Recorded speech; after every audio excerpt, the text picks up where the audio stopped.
সবার মুখে মুখে লেগে আছে মাহমুদ সর্দার ভাগ্য করে সন্তান পেয়েছে। রাজ একজন মন্ত্রী হয়েও কোনো নারী নেশায় রাজ একজন মন্ত্রী হয়েও কোনো নারী নেশায় জড়িত নেই, যেটা প্রায় মন্ত্রীদের মাঝে দেখা যায়। সিয়া আর হিয়া ধনী পরিবার পেয়েও কোনো অহংকার দেখায় না, যেটা আজকাল প্রায়ই আমরা আশেপাশে মানুষের কথার মাঝেই দেখি।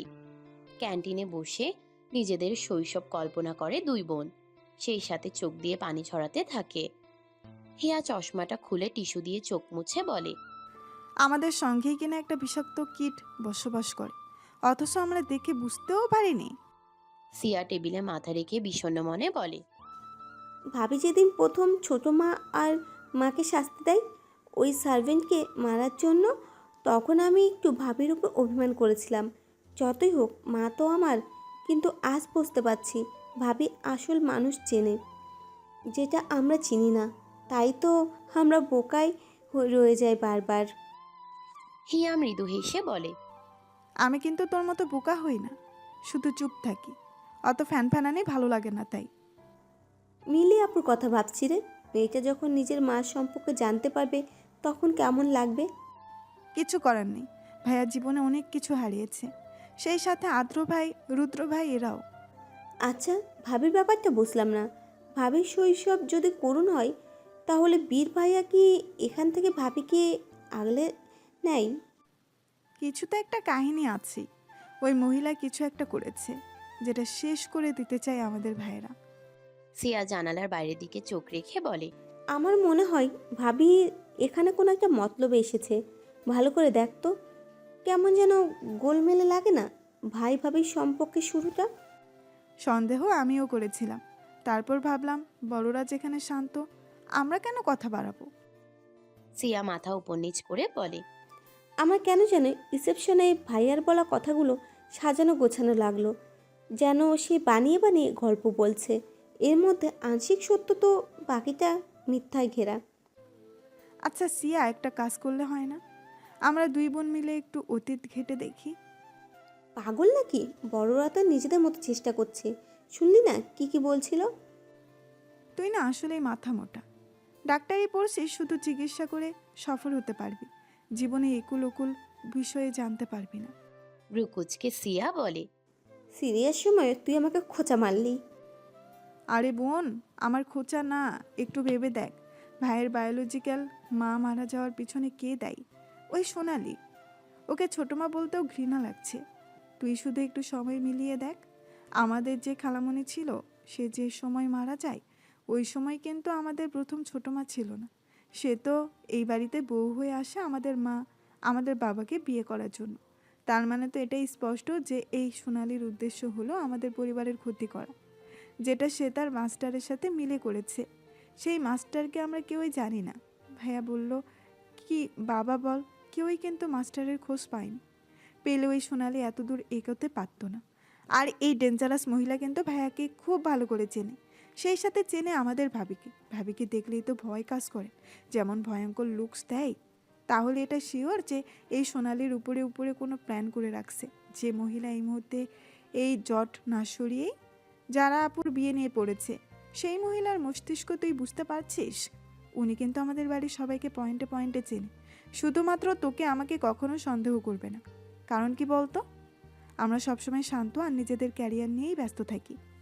যদি আমরাই আমাদের এই বোকামের ভাব দিয়ে অন্তত মাস্টারকে খুঁজে বের করতে পারি তাহলে তো অনেকটা এগিয়ে যাব। সিয়া কিছুক্ষণ ভাবলো, ভেবে বলল, তোর কথাগুলো ঠিক আছে, কিন্তু আমরা জানবো কিভাবে? রাস্তা কি? উপায় কি?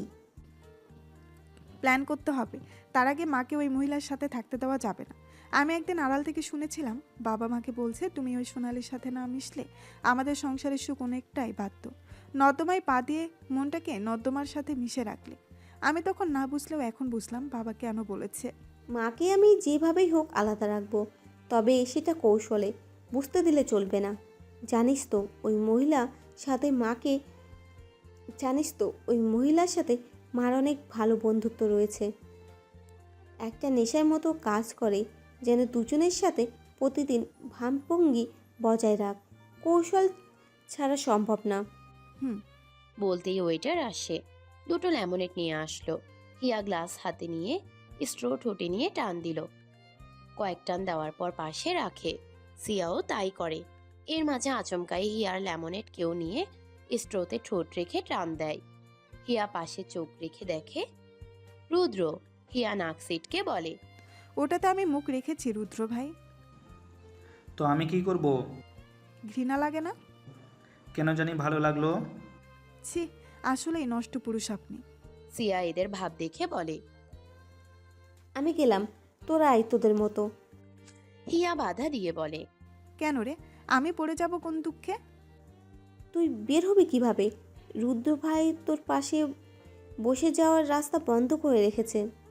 রুদ্র বুড়ো আঙ্গুল উঁচিয়ে ব্রাভো দিয়ে বলে। গ্রেট, হবু ডাক্তারের বুদ্ধি আছে দেখছি। সিয়া মৃদু হেসে চলে যায়। হিয়া রক্তিম চাহনি দেয়। রুদ্র টেবিল থেকে চশমা নিয়ে হিয়ার চোখে রাখে, তারপর বলে, এবার রাগ দেখা। আমি তোর চশমা চোখে রাগ দেখতে অভ্যস্ত। হিয়া ভ্রুকুচকে তাকালো। এই লোকটাকে এতবার অপমান করেও কাজ হয় না। হিয়া চোখ মুখ হালকা কুচকে বলে, আপনার কি লজ্জা হয় না রুদ্র ভাই? পুরুষ মানুষ লজ্জা পায় নাকি? আমি এতবার আপনাকে দূর দূর করে দেই, আপনি তাও কেন আমার কাছে আসেন? মনটা নির্লজ্জ হয়ে গেছে তাই। হিয়া নীরব চাহনি দিল। রুদ্র লেমনেট নিয়ে চুমুক দিয়ে হিয়ার দিকে ইশারা করে বলে। চুমুক দিবি নাকি? হিয়া হাত দিয়ে সরিয়ে বলে, ছি না। একদিন ঠিকই দিবি। আপনার স্বপ্নে। ওটা তো প্রতিদিনই দিস। মানে কি, আমি আপনার স্বপ্নে প্রতিদিন এভাবে থাকি? এভাবে বলতে কীভাবে বুঝালি? আমি বুঝলাম না, কিন্তু এটুকু বুঝলাম তুই নেগেটিভ নিলি। তাই বলি আমি তোকে কোনো বাজে নজরে দেখি না। হতে পারে কিছু চাওয়া পাওয়া হঠাৎ আপনা আপনি নজরে রাখতে রাখতে চলে আসে, কিন্তু তাও নিজেকে ঠিক সামলে রাখি, কারণ আমি জানি আমাকে ঠিক কেমন রাখা উচিত। আপনাকে আমি কখনো বুঝতে পারি না রুদ্র ভাই। একটু ভালো করে আমাকে বোঝার চেষ্টা করে দেখ, সব বুঝবি। সেই সাথে নিজেকেও বুঝে যাবি। আপনি আমাকে বলছেন? তোর থেকেও বেশি আমি তোকে চিনেছি, কারণ তুই। রুদ্র চুপ করে থাকে। হিয়া জানতে চায় বাকি কথা। না জানলে কেমন জানি মনটা কচকচ করছে, তাই প্রশ্ন করে, কারণ আমি। তুই হ্যাঁ আমি। তুই কানা, যার কারণেই তো চশমা পরে ঘুরে বেড়াস। রাগ বাড়ল হিয়ার মনে। এটাই তাহলে রুদ্রের কারণ। চশমা পরে থাকার মানে কানা নাকি? এটা অভ্যাস হিয়ার। উপন্যাস পড়তে পড়তে চশমা যে কখন তার চোখের সঙ্গী হয়ে গেছে বুঝতেই পারেনি। এখন এই চশমা চোখে রাখাটাও একটা নেশা হিয়ার কাছে। এটা নিয়ে রুদ্র তাকে অপমান করতে পারে না, কোনো মতেই না। ফিমেল ইগো জেগে উঠল হিয়ার মনে। রুদ্রকে কিল ঘুষি দিয়ে বলে, দূরে সরুন নষ্ট পুরুষ। আমি আপনার সাথে একটা মুহূর্ত বসে থাকবো না। আচ্ছা আচ্ছা চল, এই দাঁড়া উঠছি আমি। বাকিটুকু শেষ করে নেই। রোদে বসে মাথা গরম হয়ে গেছে। ল্যামলেট পেয়ে শান্তি লাগছে। হিয়া বাধা দিল না। রুদ্র স্ট্রতে এক টান দিয়ে বাকি লেমনেড শেষ করে নেয়, তারপর উঠে দাঁড়ায়। হিয়াকে যেতে দেওয়ার সুযোগ করে নিজে যায় বিল পে করতে। হিয়া অপেক্ষা করেনি, চলে গেল নিজের মতো। রুদ্র টাকা দিয়ে পিছন ঘুরে হিয়ার যাওয়ার দিকে তাকিয়ে আছে। লম্বা চুলগুলো ছুটি বাঁধা। হিয়া কখনো ওড়না গলায় চিকন করে রাখেনি। ওড়না মেলে দুই পাশে ছেড়ে দেয়, তাই দুই পাশে ওড়না তুলছে। হিয়ার হাতগুলো ওড়নার কারণে ঢেকে আছে। রুদ্র যেন হিয়ার এইসব বিষয়গুলো পরখ করে আনন্দ পায়। এই সর্দার মহলে রুদ্রর একমাত্র শান্তির স্থান হলো হিয়ার পায়ের বিচরণ যেদিকে থাকে, আর এই হিয়া তাকে সবসময় ভুল বুঝে পায়ে ঠেলে দেয়। রুদ্র নিজেও কম না, তারও দোষ আছে। সে কেন হিয়াকে ভুলগুলো শুধরে দেয় না? একটাবার বলতে পারে না? হিয়া পাখি, আমি শুধু তোকেই ভালোবাসি। আমার ইনভেস্টিগেশনের জন্য এই অ্যাক্সিডেন্ট হয়। আমি নিজের ইচ্ছে অন্য নারীর দিকে চোখ রাখি না। সেই সুযোগ মনে হয় রুদ্রর এখনো আসেনি। রুদ্রের একটা প্রেমিকা আছে, যাকে প্রায় রুদ্রের সাথে ঘুরতে দেখা যায়। হিয়ারও সেই ধারণা, কিন্তু সেই প্রেমিকাকে যে রুদ্র হাজতবাস করানোর জন্য ঘোরাচ্ছে এটা বুঝতে পারছে না হিয়া। রুদ্র বলবেও না। রুদ্রের এই প্রেমিকা যে সোনালীর অ্যাসিস্ট্যান্ট, বলা তো যায় না কখন কোনটা ধরা পড়ে। রুদ্র মিশনে আছে। একবারে এই ছাইপাশ পরিষ্কার করেই হিয়ার মনে নিজেকে শুদ্ধ করে তুলবে। হিয়ার মনে জায়গা তো আগেই করেছে, অজান্তেই করেছে। এবার হিয়ার সাথে সংসার বাঁধার সময় শুধু। কেবিনে এসে হিয়া দেখলো রাজকে উঠিয়ে সাদা পাঞ্জাবি পরানো হচ্ছে। কিছু না বুঝে সে বলে, ভাইয়াকে তো ক্ষতস্থানে ঢাকতে বারণ করা হয়েছিল। মায়া পিছন ফিরে হিয়াকে একবার দেখে রাজের হাতটা আস্তে করে পাঞ্জাবের হাতাতে হাত ঢুকিয়ে দেয়। তারপর বলে, তোমার ভাইয়া তার শালা আর শালার বউকে দেখার জন্যে অধৈর্য হয়ে আছে। ভাইয়ার শালা কে? নিজে বলে নিজেই মনে করে বলে, বীর ভাই। হ্যাঁ, তার তো আজকে দেবদাস দিবস পালন করার দিন। চন্দ্রমল্লিকা পেল নাকি? রুদ্র ভিতরে ঢুকতে ঢুকতে বলে, নাগিন ডান্স দেওয়া ডিজিটাল পার্বতী থাকতে দেবদাস কি পুরনো ভার্সান ধরে রাখবে? সেও ডিজিটাল রাস্তায় পার্বতীকে নিজের করে নিয়েছে। এসব চন্দ্রমল্লিকাকে জীবনে আনার সময় আজকাল দেবদাসে নেই। হিয়া ঠোঁট এমন করলো যেন সে রুদ্রের এই কথার ভঙ্গি পছন্দ করেনি। তবে সে বুঝেছে বীর যে আজকে যারাকে বিয়ে করেছে এটা। খুশিও হলো সে, সেই সাথে খুশি হলো মায়ার মা হতে চলেছে। কিন্তু মায়াকে কেন জানাচ্ছে না, কেউ এটাই ভাবাচ্ছে বারবার। সেই সাথে খুশি হলো মায়ার মা আসতে চলেছে, কিন্তু মায়াকে কেউ কেন জানাচ্ছে না, এটাই ভাবাচ্ছে বারবার তাকে। রাজ উঠে দাঁড়াবে, মাহমুদ সর্দার এসে রাজ উঠে দাঁড়াবে এমন সময় মাহমুদ সর্দার এসে রাজের হাত ধরেন। সেই ছোট্টবেলায় বাবা যেমন সন্তানের কাঁধে হাত রেখে আস্থা দিতেন, ঠিক তেমন রাজের এই সময়েও বাবা সন্তানের কাছে আছে।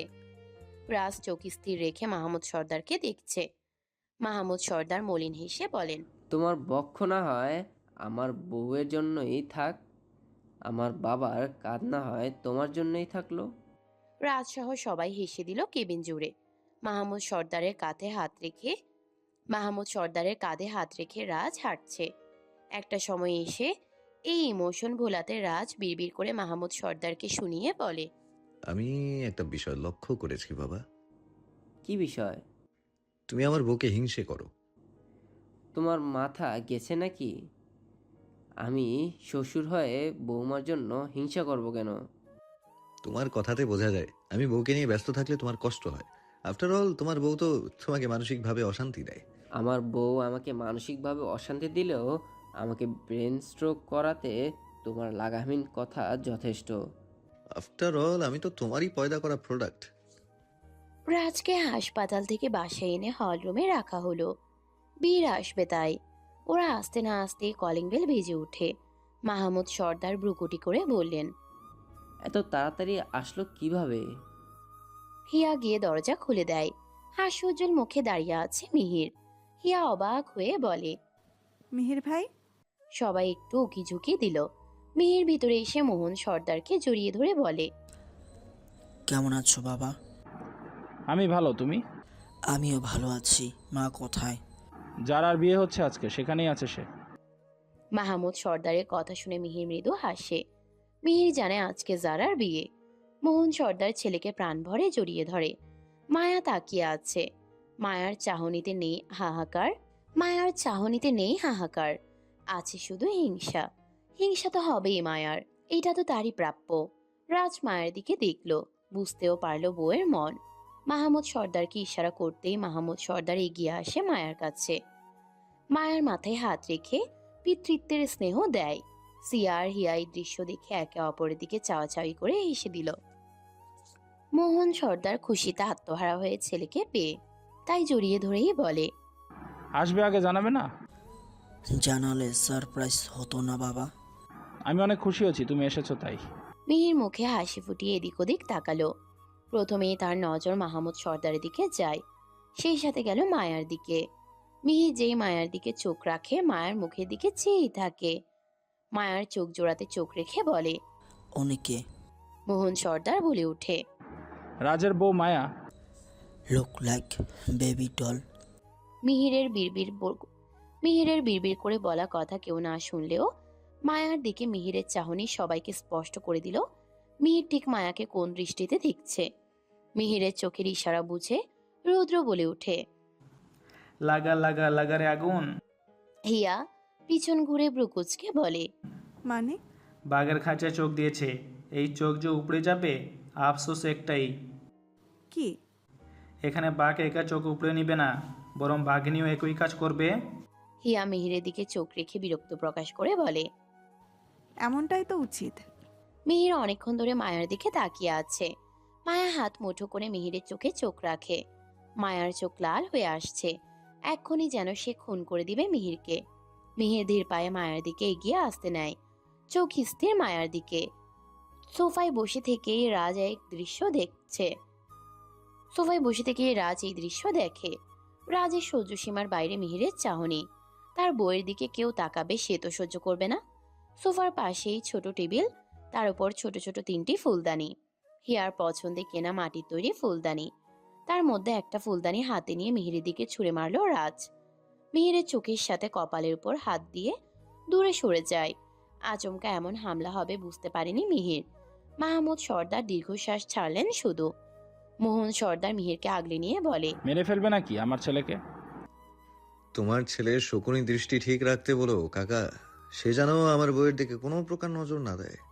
আমি এমন স্বামী না যে শুধু মুখে ওয়ার্নিং দেই, বরং আমি ওই দৃষ্টি উপড়ে ফেলার ব্যবস্থাও করতে জানি। আমি আমার বউকে যেভাবেই রাখি না কেন, সে তার সম্মান ধরে রাখতে জানে। তোমার বউকে ঘরে সাজিয়ে রেখে দাও, বাইরের কেউ তাহলে দেখতে পারবে না তাকে।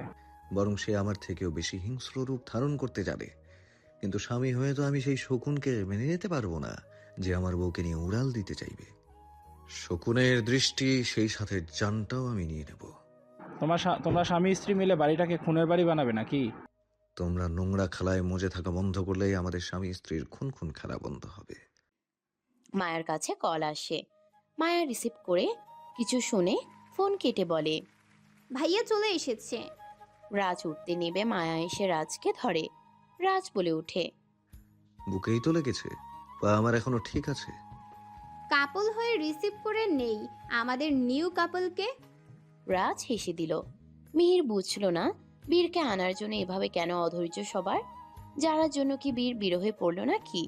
কারণ মিহির কিছুই জানে না। সবার সাথে সাথে মিহির নিজেও বাইরে আসে। হেলিকপ্টার এসে সর্দার মহলের ভিতরেই থামে। হেলিকপ্টার থেকে বীর লাফ দিয়ে বের হয়ে কোট ঠিক করে। বীর বের হবার পর জারা নামে অপর পাশ থেকে। জারাকে দেখে চমকে ওঠে মিহির। সেই সাথে মোহন সর্দারেরও মিলির কপাল কুঁচকে আসে। যারা হেলিকপ্টার থেকে নেমে সবাইকে হাত উঁচিয়ে জানায়, ঢাকায় যাচ্ছি কবে? আমাদের ওয়েডিং পার্টি হবে তো? Hi Sardar guys, I am back. সেই সাথে মিডিয়ার লোকজন আসতে ভুলল না। এত কিছু ঘটে যাবে আর মিডিয়ার কানে কোনো না কোনোভাবে পৌঁছাবে না, এটা কি হয়? গোপনে রাজের লোক বা বীরের লোক সব জানিয়েই দেয় মিডিয়ার কাছে। সবাই যে মিডিয়ার সাথেই যুক্ত, এতে হয়রান হয়নি কেউ, বরং টাস্কি খেলো মিডিয়ার লোক। এতক্ষণ দরজায় অপেক্ষা করেছিল নতুন জুটিদের জন্য, তাদেরকে ধোকা দিয়ে হেলিকপ্টার নিয়ে সোজা ভিতরে বসেছে। তাদেরকে ধোকা দিয়ে হেলিকপ্টার নিয়ে সোজা ভিতরে এসেছে বড়বউ। ওরাও এবার ভিতরে ঢোকার চেষ্টা করতে লাগে। দারোয়ান আটকে রেখেছে শুধু। রাজ ইঙ্গিত দিতেই ওরা ভিতরে আসে। সাংবাদিক এসে বীর জারার ছবি তোলাতে ব্যস্ত। অনেকে লাইভ করছে। বীর বিরক্ত হলেও যারা এক একটা পোজ দিচ্ছে। হাত উঁচিয়ে 2 আঙ্গুল মুখের কাছে নিয়ে পাউট করে। কোমরে হাত রেখে একটু ঝুঁকে এক চোখ টিপ দিয়ে ছবি তোলার সুযোগ করে দেয়। জারার কাণ্ডে সাংবাদিক নিজেই হতভম্ব। একজন তো না পেরে বলেই দেয়, বউ কি পাগলাগারদ থেকে আনা? কেউ শুনতে পায়নি এমন কথা। মাহমুদ সর্দার নিজেও বিরক্ত হয়ে বলেন, এই মেয়ে বাড়িতে এসেই নাকিন ড্যান্স দিবেই, কখনো সভ্য হয়ে চলতে জানে না। তাও তো তোমার শালার ছেলে, মানে আমার শালা, তাকেই বিয়ে করেছে। কি দেখে এমন উচ্ছৃঙ্খল মেয়েকে ভালোবাসলো এমন এক বুদ্ধিমান ছেলে, এটাই মাথায় ঢোকে না আমার।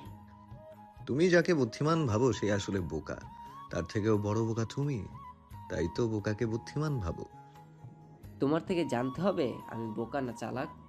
আহা, রেগে যাচ্ছ কেন? আমি যদি না বুঝিয়ে দেই তাহলে তো তুমি লোকের সামনে বোকা হয়ে যাবে।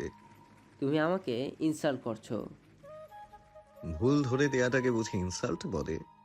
তাহলে তোমরা কেন ছোট থেকে আমাদের ভুল ধরে দিতে? আমাদের ছোট থেকে ইনসাল্ট করতে তোমার বুক কাঁপেনি বাবা? কপাল আসলে খারাপ আমার। না বউ বুঝতে পারলো আমাকে, না আমার ছেলে আমাকে শান্তি দেয়। সবাই শুধু কথাই শুনিয়ে যায়। তোমার ছেলে হয়ে জন্মালেও আমি খুব ভাগ্যবান বাবা। কিভাবে? আমার বউ অন্তত আমাকে বোঝে। কখনো তোমার বউয়ের মতো আমার বউ আমাকে ঘরের বাইরে বার করে দেয় না। মাহমুদ সর্দার শুকনো ঢোক গিলে বলেন, রাতের বেলা কি আমার ঘরের দিকে উকি দাও তুমি? দেওয়া লাগে না আমার। বাইরে থেকে বাসায় ফিরে নিজের বাবাকে গেস্ট রুমে দেখেই বোঝা যায়। আমি নিজেই থাকি প্রায় প্রায় ওখানে। দোষ একপাক্ষিক না বাবা, দোষ হলো দ্বিপাক্ষিক। স্বামী স্ত্রী সম্পর্কের মধ্যে সব থেকে বড় শত্রু হলো ইগো। একবার ইগো জন্মালে তাকে বাড়তে দেয়াকে বলে বিচ্ছেদের সূচনা।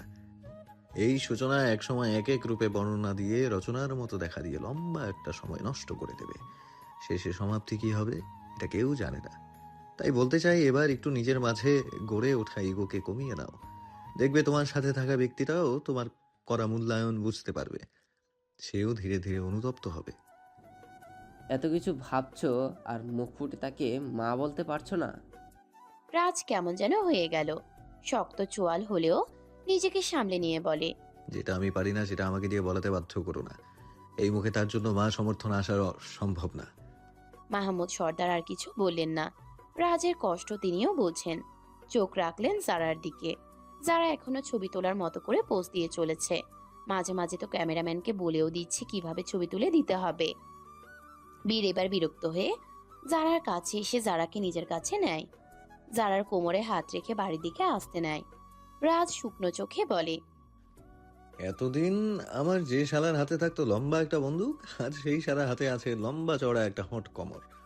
সময় যে কখন জীবন পাল্টে দেয় বলাই দেয়। তোমার ভাগ্য ভালো ভাবি যে ওইদিকে দাঁড়িয়ে, না হলে আজকে তোমার জবান টেনে ছিঁড়ে ফেলতো। আব্বে বেটা, ভুলেও যেন আমার বইয়ের কান ভাঙাবি না। রুদ্র কানে কানে বলে। মায়া এগিয়ে গিয়ে জারাকে জড়িয়ে ধরে। সিয়ার হিয়া রূপার থালা নিয়ে আসে। এটা এই পরিবারের একটা সংস্কৃতি বলা চলে। রূপার থালায় করে ফুল দিয়ে সাজিয়ে মিষ্টি আর শরবত নিয়ে আসা। বর বউকে দরজার গোড়ায় দাঁড় করিয়ে খাইয়ে দিয়ে ভিতরে আনা। আজকাল এগুলো কেউ মানে না। রাজের বেলাতেই রাজ মানেনি। মায়া যে ড্রামা করেছিল তাতে করাও সম্ভব ছিল না। থালাটা মায়ের হাতে দিতেই অন্যদিকে দারোয়ান আর রুদ্র মিলে সাংবাদিকদের সরিয়ে দেয়। ওরা চলে যেতেই হেলিকপ্টার থেকে সোনালীকে নামানো হয়। দুই দিকে দুজন ধরে আছে সোনালীকে। সোনালীকে দেখে মিহির আর মোহন সর্দার এগিয়ে এসে বলে, এগুলো কি ধরনের অত্যাচার? বীর একবার পিছনে ঘুরে মোহন সর্দারকে দেখে মিহিরের দিকে চোখ রাখে। কিছু না বলে মায়ের দিকে ঘুরে। যেন পাত্তা না দেওয়ার সময়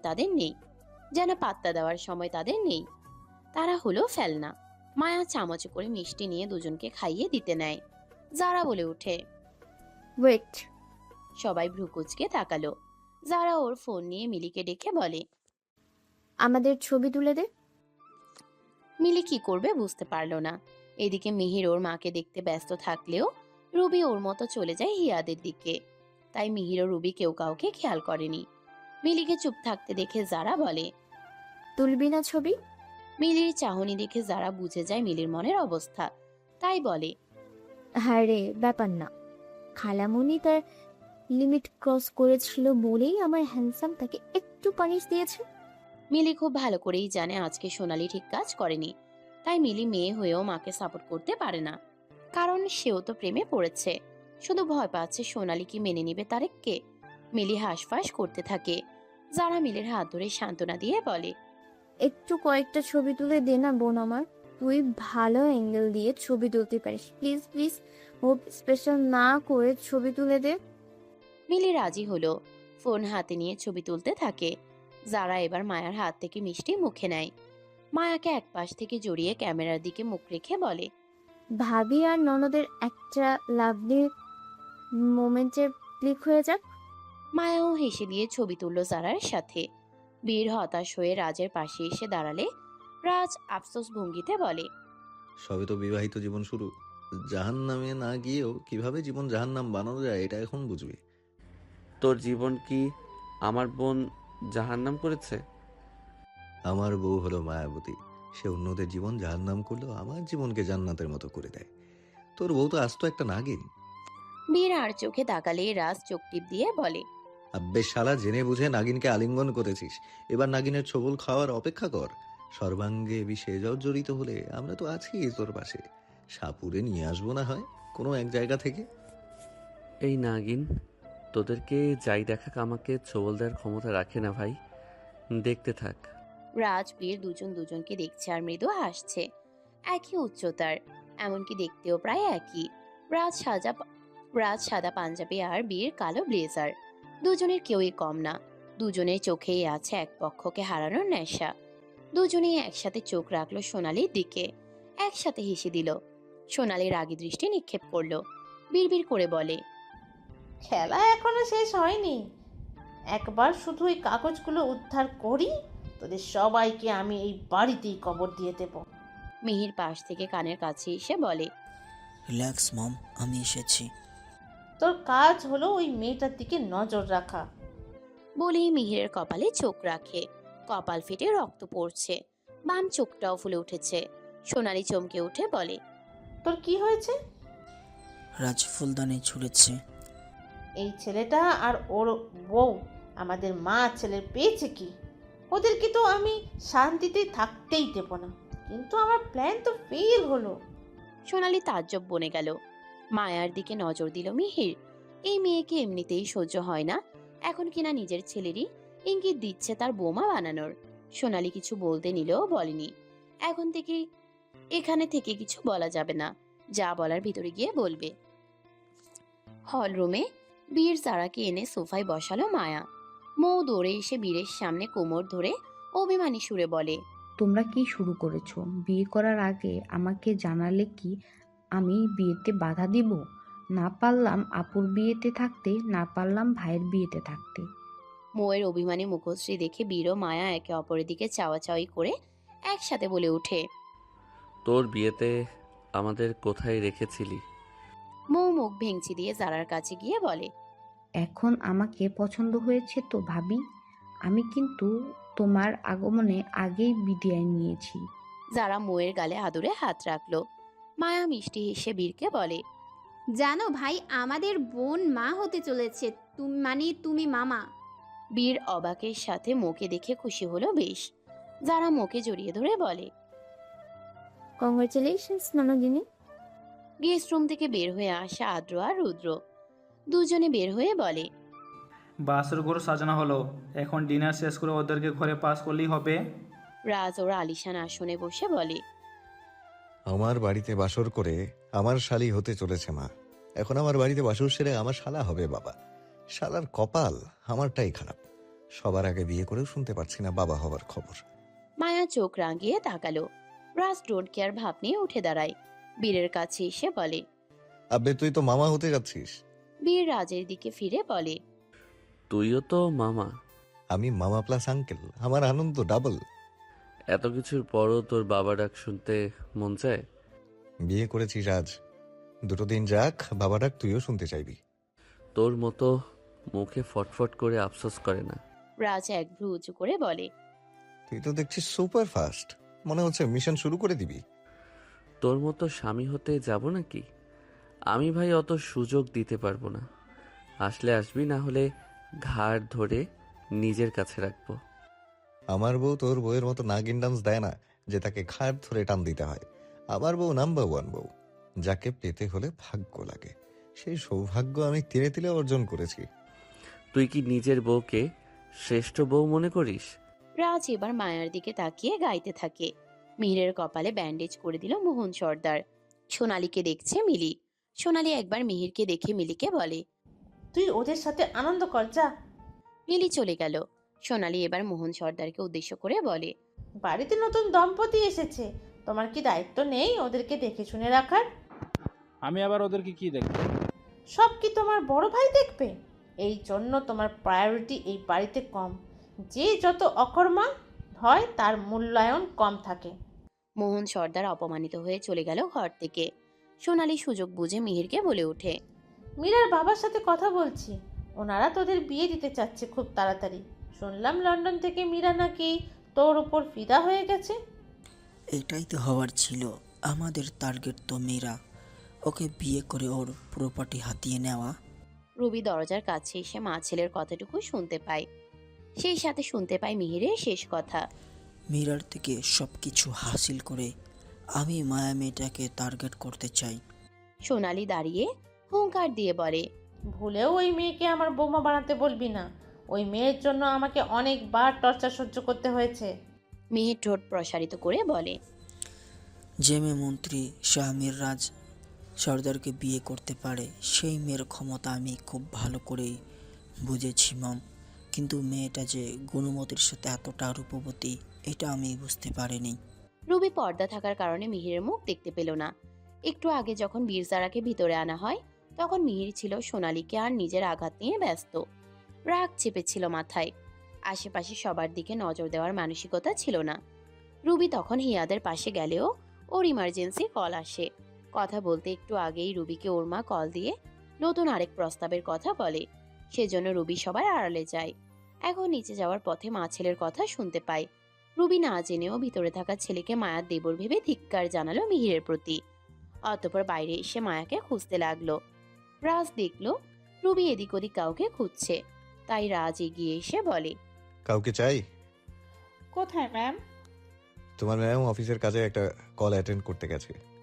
স্যার, পরিস্থিতি খুব খারাপ। মায়া ম্যামের দিকে কুনজর দিচ্ছে এই ছেলেটা। তার উদ্দেশ্য মায়া ম্যামকে নিজের করার। নাম জানি না, মিসেস সোনালীর ছেলে। মিহির? মিহির? তুমি কি মিহিরের কথা বলছো? ওই রাস্কেল আমার বইয়ের দিকে নজর দেয়। ওকে তো আমি... রুবি একটু বাধা দিয়ে বলে, ওনার নাম মিহির? হ্যাঁ, কেন? রুবি এবার পিছন থেকে কারো পায়ের শব্দ পেয়ে ঘুরে তাকালো। মিহির আর সোনালীকে দেখে অবাক হলো রুবি। সেই সাথে মিহির নিজেও অবাক রুবিকে দেখে। মিহির তেড়ে এসে বলে, তুমি? রুবিও বলে ওঠে, তুমি? সবাই এদের কথা শুনে এখন এদের দিকেই চোখ স্থির রাখলো। রুবি অবাকের সাথে বলে, মিহির তুমি এখানে? মিহির পাল্টা প্রশ্ন করে, তুমি এখানে কি করছো রুবি?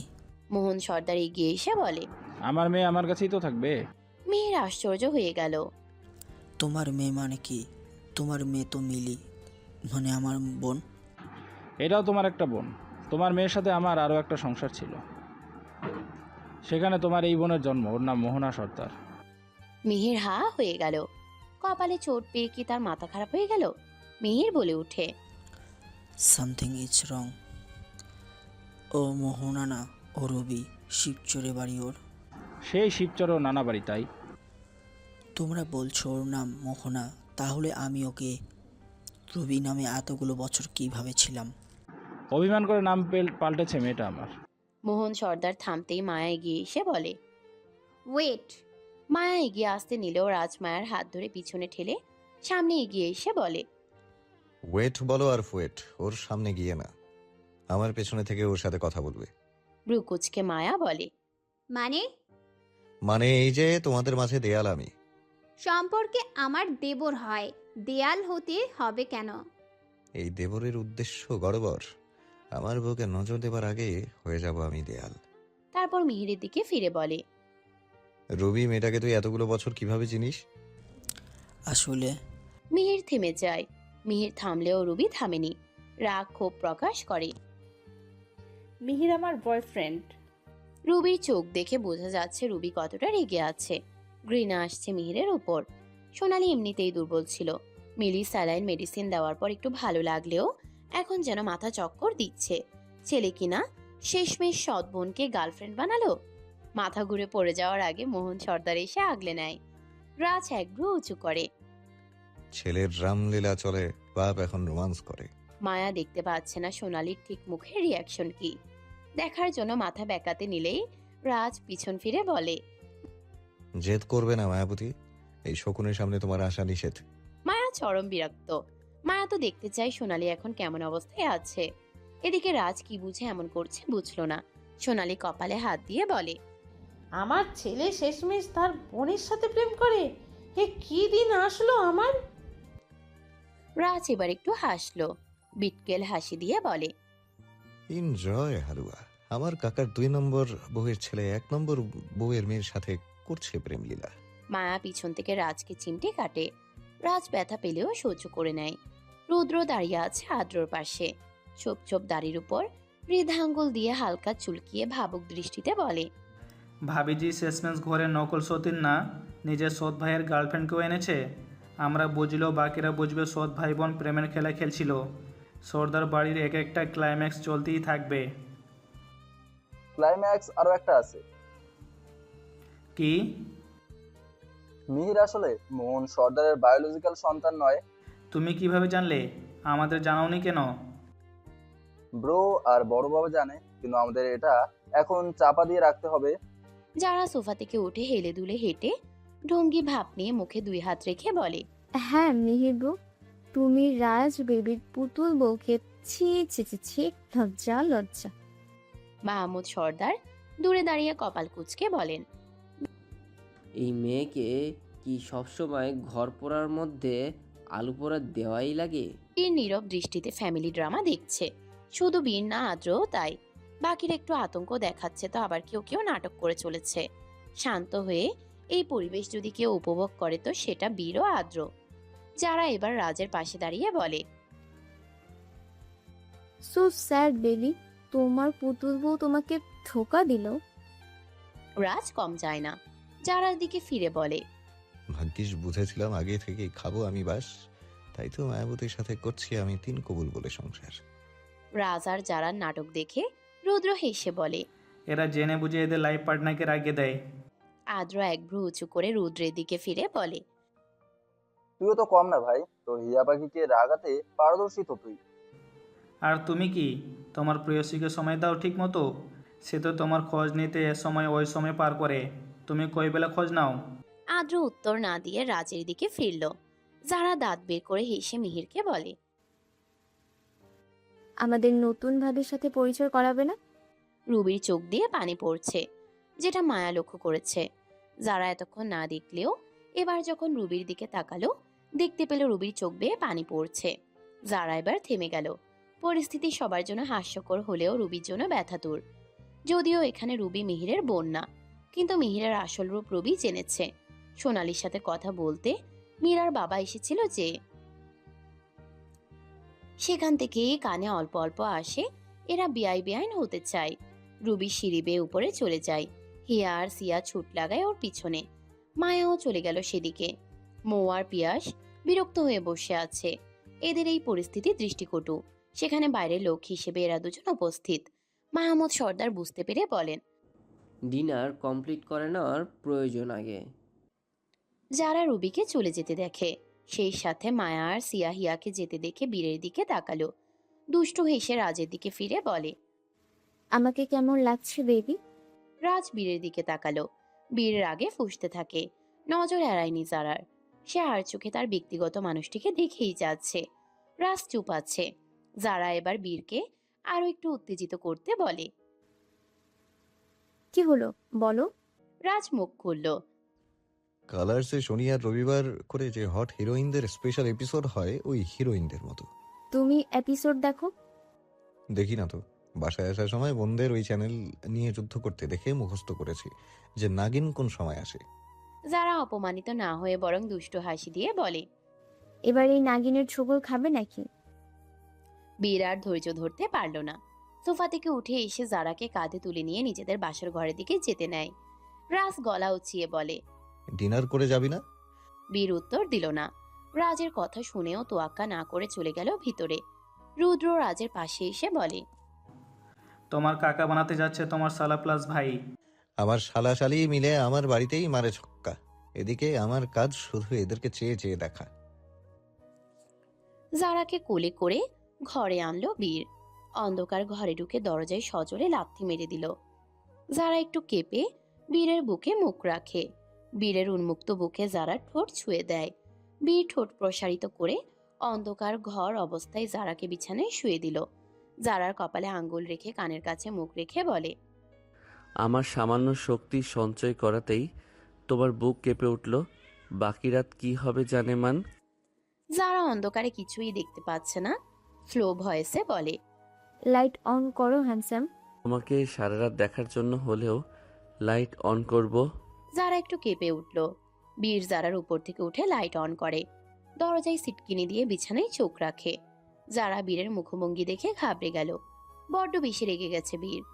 বারবার বারণ করা হয় তাকে, তাও শোনে না। রাজকে নিয়ে আদিক্ষেতা আজ ছুটিয়ে দিবে বীর। বীরের মুখে এমনটাই প্রকাশ পেল। যারা তড়িৎ গতিতে বিছানা থেকে পালাতে নেয়। বীর জারার হাত ধরে বিছানায় ছুঁড়ে মারে। এক পা বিছানার উপর রেখে জারার দিকে ঝুঁকে বলে, বাসর আজ আমাদের, পালাতে পারবে না তুমি জানে মান। যারা শুকনো ঢোক গিলে বলে, নর্মাল বিহেভ করলে পালাতাম না। বীর হাসলো। সেই হাসি দেখে যারা আবারও শুকনো ঢোক গেলে বীর হাসলো। সেই হাসি দেখে যারা আবারও শুকনো ঢোক গেলে বীর ওর প্যান্ট থেকে বেল্ট খুলে হাত পিছিয়ে ধরে। এটা দেখে যারার কল্পনায় চলে যায় 50 শেড অফ গ্রে মুভির সিন। ওই দিন রাতে যারা এই মুভি দেখেছিল, বীর এসে যারাকে এই মুভি দেখতে দেখেছিল। আজ তাহলে বীর একই কাজ করবে। যারা এটা দেখে চিৎকার দিয়ে ওঠে। না। যারার চিৎকার বাইরে চলে এসেছে। এদিকে বাইরে আছে রাজ, রুদ্র, আদ্র, মৌ, পিয়াস। মাহমুদ সর্দার ঘরে গিয়েছেন অনেকক্ষণ। মোহন সর্দার এখন নিজের কাজে বাইরে। মায়া, হিয়া, সিয়া রুবিকে সান্ত্বনা দিচ্ছে। যারার চিৎকার শুনে রাজ এক ভ্রু উঁচু করে গাল হা করে থমকে যায়। রুদ্র ফ্রিজ থেকে কোল্ড ড্রিঙ্কস নিয়েছিল। সামান্য কয়েক ঢোক গিলতেই যারার চিৎকার কানে আসে। সাথে সাথে রুদ্রের মুখ থেকে পিক করে পড়ে যায় ড্রিঙ্কস। আদ্র বিরক্তি প্রকাশ করে চলে গেল হেয়ার লাইব্রেরিতে। এখানে থাকা তার দ্বারা সম্ভব না। রুদ্র মুখটা মুছে বীরের অবস্থানরত ঘরের দিকে চোখ রেখে বলে, যেতে পারো না, অ্যাকশন শুরু। রাজ স্বাভাবিক হয়ে বলে, আমার লাগামহীন কথা শুনে আমার বাবা যে হাড়ে ফেটে পড়ে, আজ এদের চিৎকারে তো তার স্ট্রোক হয়ে যাবে। বলেই রাজ নিজের মতো চলে যেতে নেই পলিটিক্স কিছু বিষয়ে আলোচনা করতে। যাওয়ার সময় পিয়াসের দিকে ফিরে বলে, ছক্কা তো আগেই মেরেছো, এখন অন্যদের বেলায় কান না পেতে আমার সাথে চলো পিউ বেবি। পিয়াস উঠে চলে যায় রাজের সাথে। মৌ রুদ্রকে দেখে কোনো মতে একটা হাসি দিয়ে চলে গেল উপরে। রুদ্র আর কি করবে? সিটি বাজাতে বাজাতে নিজের মতো বাইরে বের হলো। এখন এখানে থাকা সেফ না। জারার চিৎকার শুনে বীর তড়িৎ গতিতে জারার মুখ চেপে ধরে। জারার দিকে চোখ রাঙিয়ে বলে, বাইরে মানুষ আছে। যারা হাঁসফাঁস করছে। বীরের হাতে নখ দিয়ে খামচে ধরে। বীরের হাতে ছোপ ছোপ রক্ত দেখা দিল। হাত সরাতেই যারা বলে, আমাকে মারলে আমি চিৎকার করব না? আজ রাতের জন্য চিৎকার করবে না জানেমান। জারার মুখটা হা হয়ে গেল। বীর জারার উপর ঝুঁকে থেকে গলার টাই ঢিলা করে। ধীরে ধীরে টাই খুলে জারার হাত দুটো বেঁধে দিল। জারা কেঁপে উঠে বলে, খুব ভয় করছে আমার বীর। বীর নেশাতুর দৃষ্টি দিয়ে জারাকে দেখছে। মুখে উত্তর না দিয়ে শার্ট খুলে বিছানার পাশে রাখলো। আরেক পাশ থেকে বেল্ট নিয়ে জারার দিকে ফিরে মুখে ভয়ানক হাসি ফুটিয়ে বলে, তো কি বলছিলে যেন? ছোবল দিবে তাই না? নাগিন হতে চেয়েছিলে, এখন এই নাগিনকে বিন না বাজিয়ে বশ করে নিলাম। পালাতে তো পারবে না নাগিন। ওটা তো মজা করে বলেছিলাম। এখন তুমিও ভোগ করবে মজার প্রভাব কতটা। উত্তরে বীর যেই বেল্ট ছুটতে নিবে, যারা চোখ বন্ধ করে অনুরোধ করে বলে, আমি আর বেবি বলবো না, আমার ভুল হয়ে গেছে। আমি আর কোনো ছেলের সাথে ফ্ল্যাট করব না, প্রমিস করলাম আমি। Please please. বীর মৃদু হেসে হাতের বেল্ট ছুঁড়ে ফেলে দেয়। জারার কপাল থেকে থুতনির দিকে আঙ্গুল দিয়ে স্লাইড করছে। যারা পিটপিট করে চোখ খোলে।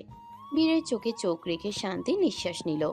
বীর জারার চোখের দিকে চেয়ে বলে, এই মুখে অন্য পুরুষের জন্য পীড়িত দেখলে জীবন জাহান্নাম করে দিব তোমার।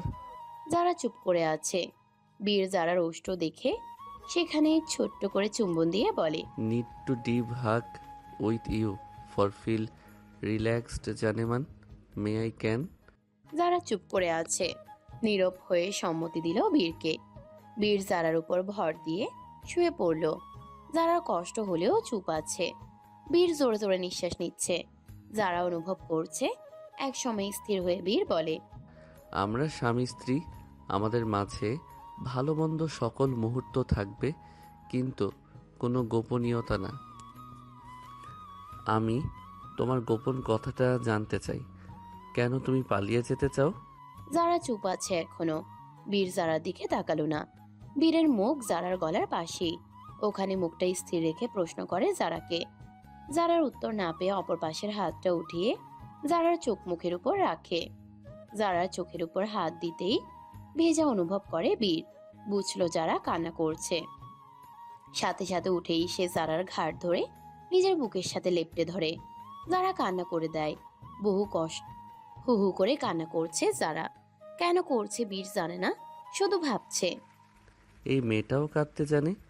যেই মেয়ে একটু আগে ঢং করছিল সেই মেয়ে এখন কান্না করছে। মাহমুদ সর্দার ও বাকিরা বাইরে আসলো। মায়া এলো রুবিকে সাথে নিয়ে। রাজ মিটিং শেষ করে বাইরে বের হয় পিয়াসের সাথে। ধীরে ধীরে সবাই এক জায়গায় হলেও বীরজারা নেই। মাহমুদ সর্দার প্রশ্ন করলেন, ওরা দুজন কোথায়? আমাকে চাচা ডাক শোনানোর প্রস্তুতি নিতে ব্যস্ত। মাহমুদ সর্দার মুখটা এমন করলেন যে সে এদের কাজ দেখে মুখ লুকাতে পারলে বাঁচত। খাবার টেবিলের দিকে এগিয়ে যেতে যেতে বলেন, ডিনার না করেই চলে গেল?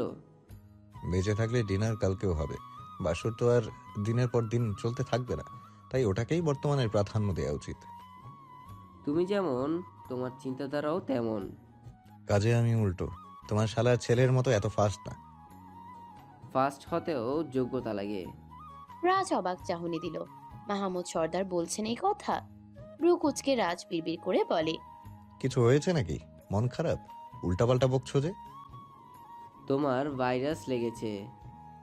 বিরক্ত প্রকাশ করে খাবারে মনোযোগ দিলেন মাহমুদ সর্দার। রাজ এক পলক দেখে সেও খাবারে মনোযোগী হয়। নিজেদের ঘরে চলে আসে মায়া ও রাজ। মায়া রাজকে দেখে বলে, সোফায় বসুন মন্ত্রীমশাই, ব্যান্ডেজ খুলে ক্ষত স্থান পরিষ্কার করতে হবে।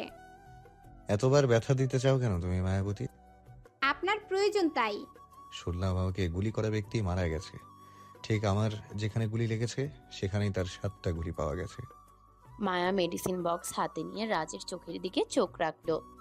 কোনো উত্তর না দিয়ে রাজের বুকে হাত রাখতে নিলে রাজ হাত ধরে মায়ার মুখের সামনে এগিয়ে এসে বলে, কেন মারলে তাদের? আমাকে বিধবা বানাতে চেয়েছিল তাই। রাজ মাথা কাত করে বিজয়ের হাসি দিল। বাম হাত মায়ার মুখে রেখে বলে, পৃথিবীতে আমি একমাত্র স্বামী যার বউ দুনিয়ার বুকে রক্তবতী আর আমার কাছে মায়াবতী। মায়া মৃদু হেসে রাজের বুকের ব্যান্ডেজ খুলে মলম দিতে নিলে রাজ বলে, I want a kiss, not medicine. Medicine প্রয়োজন আপনার জন্য। ঘোড়ার ডিমের ডাক্তারের কথা শুনে চলো বলেই তুমি আমাকে বুঝতে পারছো না। এসব মেডিসিনের থেকেও এখন আমার জন্য তোমার সংস্পর্শে থাকাটা বেশি জরুরি। আমি আমার মায়াবতীকে চাই। রাজ অভিমানী কণ্ঠে কথাগুলো বলে। মায়া মলম পাশে রেখে বলে, অভিমান করেছেন? রাজ অন্যদিকে ফিরে তাকায়। মায়া চোখ বড় বড় করে তাকায়। এসব ড্রামা আমার সাথে খাটবে না মন্ত্রীমশাই। রাজ এখন অন্যদিকে ফিরে আছে। মায়া শুকনো দৃষ্টি দিয়ে বলে, কি চাই? মায়া একই অবস্থায় মুখ রেখে বলে, বরের অভিমান ধমকে ভাঙতে হয় না। তাহলে? পুরুষ মানুষের দুর্বলতা আর রাগ, এই দুটো জিনিসের ওষুধ নারীর ঠোঁট। মায়া মৃদু হেসে রাজের বুকের অন্য পাশে আলতো চাপড় মেরে রাজকে একবার দেখে। রাজ এভাবেই থাকবে। মায়া এগিয়ে এসে রাজের বক্ষ বরাবর ওষ্ঠ ছুঁয়ে দেয়। রাজের এতেই এনাফ। এবার সে তার মায়াবতীকে নিয়ে উঠে দাঁড়াতেই যে কোনো অ্যাকশন নেবে, অমনি দরজায় কড়া নাড়ার শব্দ আসে। রাজ বিরক্ত হলো। এই কে রে? ব্রো আমি। বেটা রুদ্র? ইয়াপ। রাজ দরজা খুলতেই দেখে রুদ্র 2 হাতে 2টো বালিশ নিয়ে হাজির। কিছু না বুঝে আন্দাজে বলে দেয়, আমার ঘরে বালিশের প্রয়োজন হয় না, এক বালিশে দুজনে মাথা রাখি। রুদ্র টেরি হাসি দিয়ে বলে, আমি তোমার বউ না যে এক বালিশে মাথা দিয়ে দুজনে ঘুমাবো? রাজ চমকে উঠে বলে, আব্বে বেটা তোর ধান্দা কি? আজ একটা রুমও ফাঁকা নেই। ব্রুকুচকে রাজ বলল, কেন? তোমার ওই মাফিয়া ভাইয়ের গার্ড সমস্ত ঘর দখল করেছে। কতজন হবে? 40-50 জন। শালা বিয়ে করে বাসর করছে নাকি আমাদের জ্বালাচ্ছে? আদ্র আর তারেক আসলো সেই সময়। রাজ ওদেরকে দেখে বলে, তোমরাও কি এখানে ঘুমাবে? হ্যাঁ। আমার বউ কোথায় যাবে শুনি? মায়া হাতে ব্যাগ নিয়ে বাইরের দিকে যাওয়ার প্রস্তুতি নিয়ে বলে, আমি হিয়া সিয়ার সাথে থাকবো আজকে। রাজ ঘাড় কাত করে মায়াকে দেখে বলে, তুমি জানতে সব? হ্যাঁ। মিলি 2টো বালিশ এনে বলে, এই যে তোমাদের বালিশ। তারেকের দিকে চেয়ে বলে মিলি। তারেক ডোন্ট কেয়ার ভাব নিয়ে বালিশ নেয়। মিলির মুখে হাসি ফুটে আছে। রাজ দেখতে পেয়ে বলে, ডাল মে কুছ কালা হে। মায়া চলে যেতে নিলে রাজ মায়ার হাত ধরে দাঁড় করালো। মায়া কপাল কুঁচকে বলে, কি হলো মন্ত্রীমশাই? রুদ্র ও মিলি বুঝতে পেরে দুষ্টুমি করে বলে, কি হলো মন্ত্রী মশাই? রাজ সবার দিকে তাকিয়ে বলে, বাচ্চারা চোখ বন্ধ করো, তোমাদের মন্ত্রী মশাই এখন প্রেম করবে। সবাই মুচকি হেসে চোখ বন্ধ করলেও করেনি রুদ্র। রাজ দেখিয়ে বলে, বেটা চোখ বন্ধ কর, না হলে আমার বোনের কপালে অন্ধ স্বামী জুটবে। রাজ রাগ দেখিয়ে বলে। রাজের ধমক শুনে রুদ্র চোখ বন্ধ করে। রাজ মায়াকে নিয়ে ঘরের ভিতরে এসে দরজাটা চাপিয়ে দিল। গলা উঁচিয়ে বলে, 1.5-2 ঘন্টা বাইরে থেকে ঘুরে আয়, আমি এখন দরজা খুলবো না। তারেক অবলার মতো চেয়ে আছে। এভাবে ঘোল খাইয়ে দরজা লাগিয়ে দিল। বেচারার ঘুম আসছে খুব। এদিকে রাজ এতদিন হাসপাতালে ভর্তি থাকায় বউয়ের ভালোবাসার অভাবে শুকিয়ে যাচ্ছে যেন। তার এখন বউয়ের থেকে ভিটামিন চাই। মায়া রাজকে চোখ রাঙিয়ে বলে, অসভ্যতামি হচ্ছে মন্ত্রীমশাই। বউকে কাছে পেতে অল্প একটু অসভ্য হতে হয়, না হলে বউ থেকেও না থাকার মতো হয়ে যায়। রাজ দরজা লাগিয়ে দেওয়াতে হা হয়ে রুদ্র বলে, নিচে একজন বাসর, উপরে আরেকজন বাসর, বাড়িটাতে ঘরে ঘরে বাসর, আমরা কোথায় যাব? আদ্র হাঁটা শুরু করে। পকেটে হাত রেখে হাঁটতে হাঁটতে বলল, আমি সাথে যাচ্ছি। রুদ্র দেখলো ছাদের সিঁড়ি দিয়ে আগে আগেই দৌড় দিচ্ছে সিয়া। মুখটা পাংশুটে করে বলে, আমি লাইব্রেরিতে যাচ্ছি, আমার বিদ্যাসাগরের কাছে। আদ্র জবাব না দিয়ে মৃদু হেসে সোজা চলে যায়। থেকে গেল মিলি আর তারেক। তারেক অন্যদিকে যেতে নিলে মিলি বাধা দিয়ে বলে, আমার সাথে চলো। কোথায়? দেখতেই পারবে। পাশে বালিশগুলো রেখে তারেকের হাত ধরে দৌড়ে নিচে যায়। এখানে কেউ দেখে ফেললে সমস্যা। দেখে তো একজন নিয়েছে। মাহমুদ সর্দার দেখেছে মিলিকে তারেকের হাত ধরে দৌড়াতে। মিলির মুখে হাসি, কিন্তু তারেকের মুখে বিরক্তি। তারেক বলে উঠে,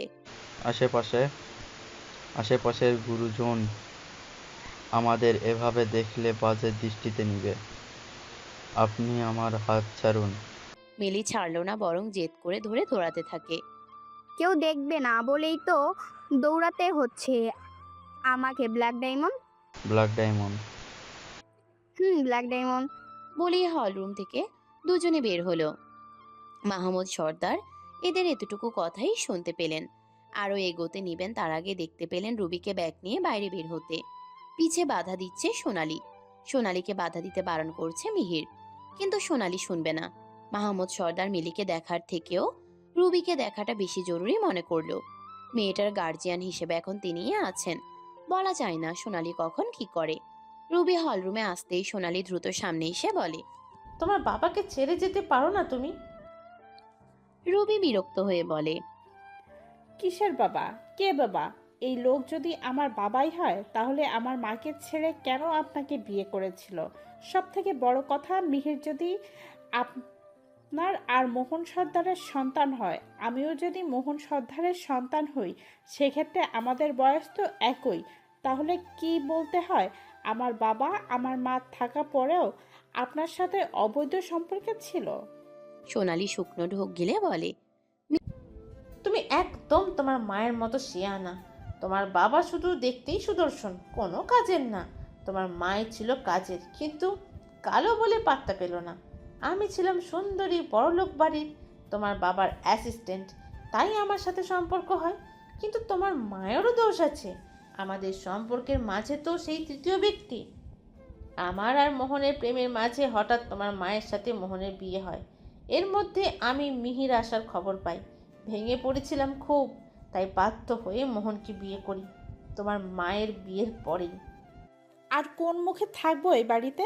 আমার প্রাক্তন, আমার ভাই, এই ভিত্তিতে নিজেকে হাসির পাত্র বানাতে পারবো না আর। হ্যাঁ, আপনার ছেলের সাথে আমি আর কোনো সম্পর্ক রাখবো না, কিন্তু আপনার ছেলের নষ্টামি দেখবো এমনটাও না। একটা অপদার্থ জন্ম দিয়েছেন আপনি, যার নেই কোনো ব্যাকগ্রাউন্ড। জন্মের অবৈধ কাজও করো তেমন। মেয়েদের মন নিয়ে খেলতে তো ডিগ্রি করেও আছে দেখছি। ভাগ্যিস এই বাড়িতে এসেছিলাম, তাই কালসাপের আসল রূপটা দেখছি। নাহলে তো জানতেই পারতাম না আমি যার অপেক্ষায় দিন গুনি সে অন্য নারীর সাথে লীলা খেলে।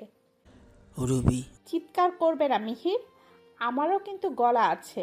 আমি খুব ভালো করেই জানি তোমার নজর এখন কোন নারীর দিকে, কিন্তু তুমি জানো না ওই নারী না। তোমার গলার স্বর নামাতে আমিই ইয়ানাফ।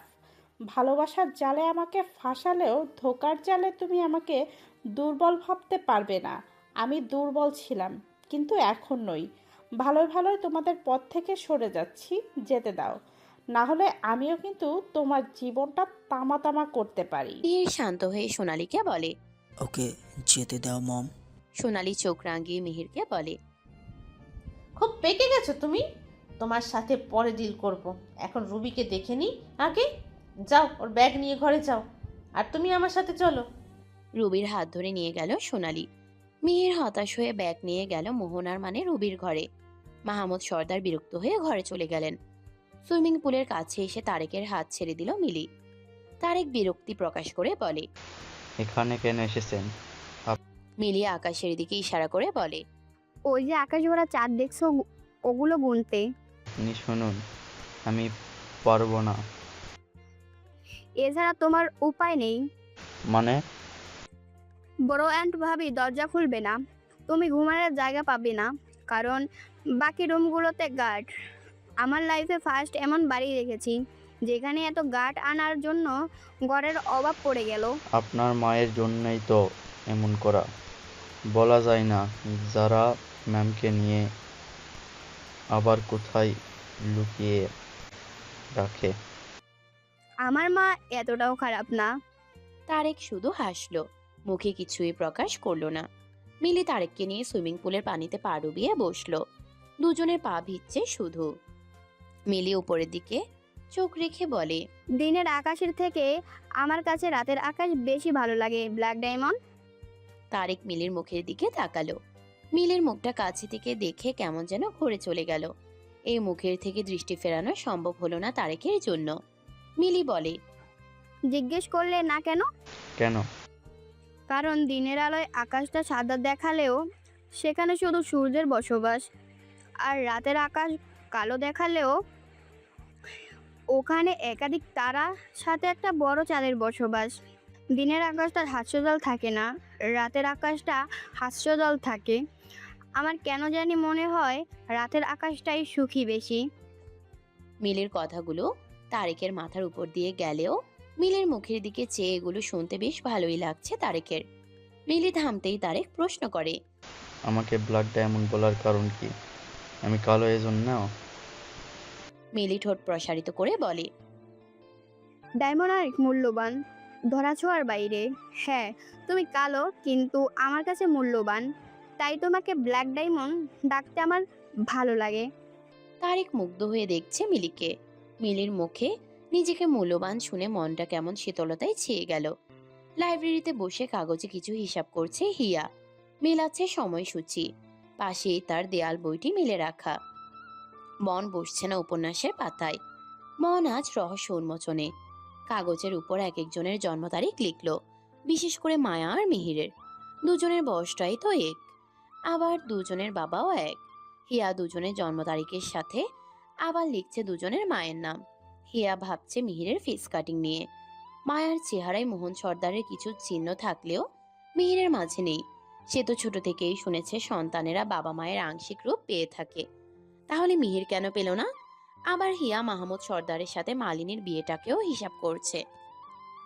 এই বিষয়ে সিয়াকে জানায়নি হিয়া। কিছু সন্দেহের কথা গোপন রাখলো নিজের কাছে। সবকিছু বললে সিয়াও আতঙ্কে থাকবে। সোনালির কাছে শুনেছে সিয়া আর হিয়ার জন্মের আগে তাদের একটা ভাই হয়। সে ভাই নাকি হারিয়ে যায়। অনেক খুঁজেও তাকে পাওয়া গেল না। সেদিনের পর থেকে মালিনীর মন মানসিকতা ভালো না, রকচটা হয়ে থাকে সে। এখন হিয়া ভাবছে, আমার সেই ভাইয়ের হারিয়ে যাওয়ার পেছনে সোনালির হাত নেই তো? কিসের এত দুশ্চিন্তা হিয়া পাখি? কানের কাছে পুরুষালী কণ্ঠে কেঁপে উঠল হিয়া। পাশ ফিরে রুদ্রকে দেখে সাথে সাথেই ডায়েরিটা বন্ধ করে দেয়। রুকুটি করে চশমা ঠিক করলো। রাগ দেখেই বলে, আমার কাছে কি চাই? রিপ্লেসমেন্ট। আপনার মিনি ড্রেস পরা গার্লফ্রেন্ড কোথায়? ঘুমাই। হিয়া রুদ্রের হাতের দিকে তাকালো। চায়ের ফ্লাক্স আর দুটো কাপ। হিয়া ব্যঙ্গাত্মক সুরে বলে, গার্লফ্রেন্ডকে ঘুম পাড়িয়ে আমার ঘুম হারাম করতে এসেছেন? আমার বেঁচে থাকাটা হারাম করে দিচ্ছিস, আর আমি তোর ঘুম হারাম করলেই দোষ? আমি কিভাবে আপনার বেঁচে থাকাটা হারাম করে দিলাম? রুদ্র উত্তর দিল না, বরং কাপে চা ঢালছে। হিয়া ডায়েরিটা লুকিয়ে রাখলো আরেকটা বইয়ের নিচে রেখে। রুদ্রের নজর এড়ালো না, চা সহ কাপ হিয়ার দিকে এগিয়ে দিল। হিয়া কাপ নিয়ে চুমুক দিল। রুদ্র নিজের মতো চা নিয়ে চুমুক দিচ্ছে আর চোখে হিয়াকে দেখছে। হিয়ার কাপের চা প্রায় শেষের দিকে, আর 3 কি 4 চুমুক আছে। রুদ্র তখন হিয়ার হাত থেকে কাপ নিয়ে নেয়। হিয়া দেখলো শুধু। রুদ্র কাপে চুমুক দিতেই হিয়া বিরক্ত হয়ে বলে,